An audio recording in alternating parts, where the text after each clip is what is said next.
E aí, meu amigo e minha amiga, existem três conceitos básicos quando a gente fala numa frenagem do ponto de vista da física. De novo, eu vou tentar ser bem simples, bem tranquilo, porque afinal de contas, eu gosto muito de física, mas afinal de contas, você não está aqui para rever conceitos físicos aprofundados, não é essa a ideia. Tá? Então, quais são os três conceitos básicos e relevantes de uma frenagem? Primeiro, lei da inércia. A lei da inércia, ela proposta por Isaac Newton, é bom a gente colocar isso para vocês também, ela afirma que um objeto em movimento, olha, lembra disso, lembra lá das aulas de física, ele continuará em movimento a uma velocidade constante. Então, um objeto que se movimenta, continua em movimento a uma velocidade constante, a menos que uma força externa atue sobre ele.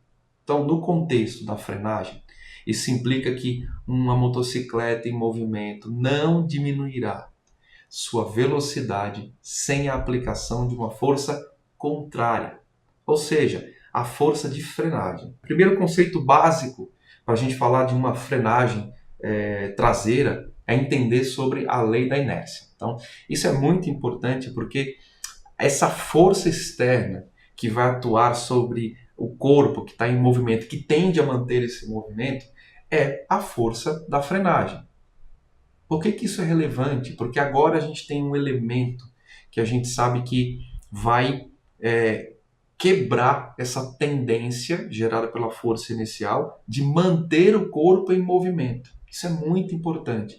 Por isso que a atribuição da frenagem é algo tão relevante.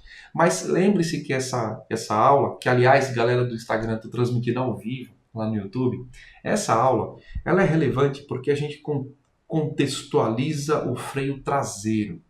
Então, do ponto de vista da lei da inércia, o freio mais relevante para começar a diminuir essa ação de uma força que mantém o corpo em movimento é o freio traseiro.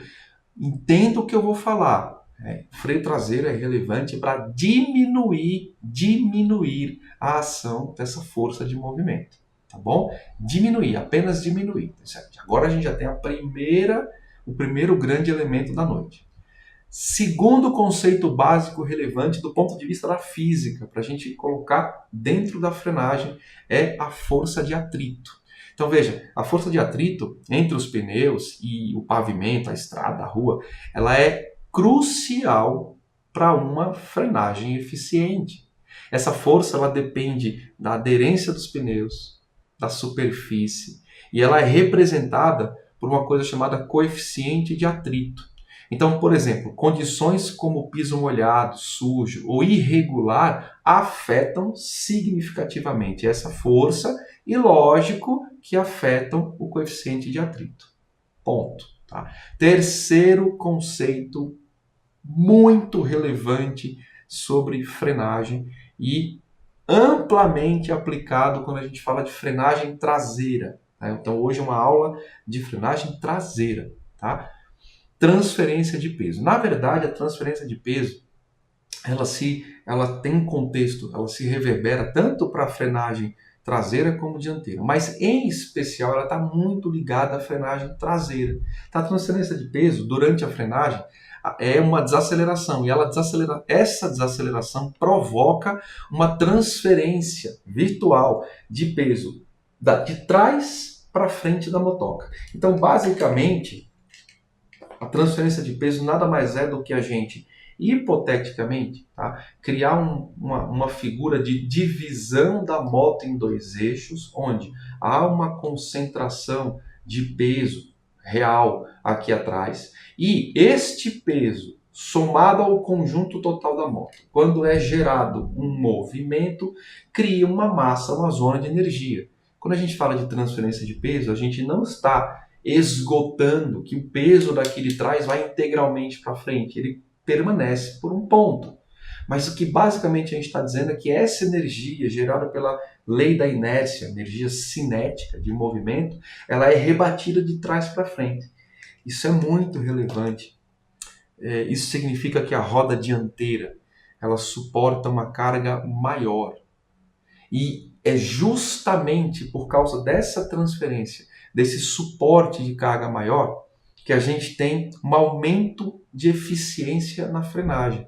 Então, existe, consequentemente, como é que eu vou dizer? Uma compressão do conjunto dianteiro, né, por conta dessa transferência, e é por isso, é por isso que a gente vai falar daqui a pouco sobre dimensionamento dos freios.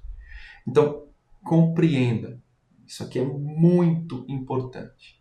Entender, compreender sobre transferência de peso é vital para você otimizar a utilização dos freios. Tem gente que olha para isso e fala assim, por que eu vou entender sobre transferência de peso? Por que isso é vital? Porque ao aplicar a frenagem, você vai saber se você está transferindo o peso de um ponto para outro. E esse é um elemento básico e relevante da frenagem.